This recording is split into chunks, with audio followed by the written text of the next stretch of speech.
کہانی بہادر خرگوش۔ ایک دن جنگل میں ایک خرگوش رہتا تھا جس کا نام منہاس تھا۔ وہ بہت ذہین اور بہادر تھا، لیکن دیگر جانوروں کو لگتا تھا کہ خرگوش صرف ڈرپوک ہوتے ہیں۔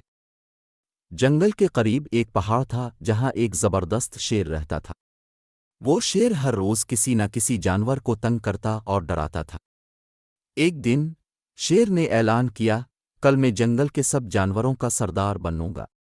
جو میری بات نہیں مانے گا وہ میری خوراک بن جائے گا۔ سب جانور بہت پریشان ہو گئے، ہر کوئی شیر سے ڈرتا تھا، لیکن منہاس نے فیصلہ کیا کہ وہ شیر کو سبق سکھائے گا۔ اگلے دن منہاس نے ایک ترکیب سوچی۔ وہ ایک گہرا کنواں ڈھونڈ کر اس کے پاس گیا اور وہاں شیر کا انتظار کرنے لگا۔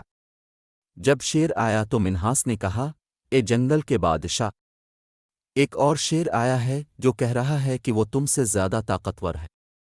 وہ کنویں کے اندر چھپا ہوا ہے۔ شیر کو غصہ آیا اور وہ فوراً کنویں کے پاس گیا۔ جب اس نے کنویں کے اندر جھانکا تو اسے پانی میں اپنی ہی پرچھائی نظر آئی۔ شیر نے سوچا کہ یہ دوسرا شیر ہے اور وہ زور سے دھاڑا۔ جیسے ہی اس نے چھلانگ لگائی وہ سیدھا کنویں میں گر گیا۔ سب جانور منہاس کی عقل مندی پر حیران ہوئے اور اسے اپنا ہیرو مان لیا۔ جنگل میں پھر کبھی کسی شیر نے آنے کی جرت نہیں کی۔ سبق: عقل اور حوصلہ جسمانی طاقت سے زیادہ اہم ہوتے ہیں۔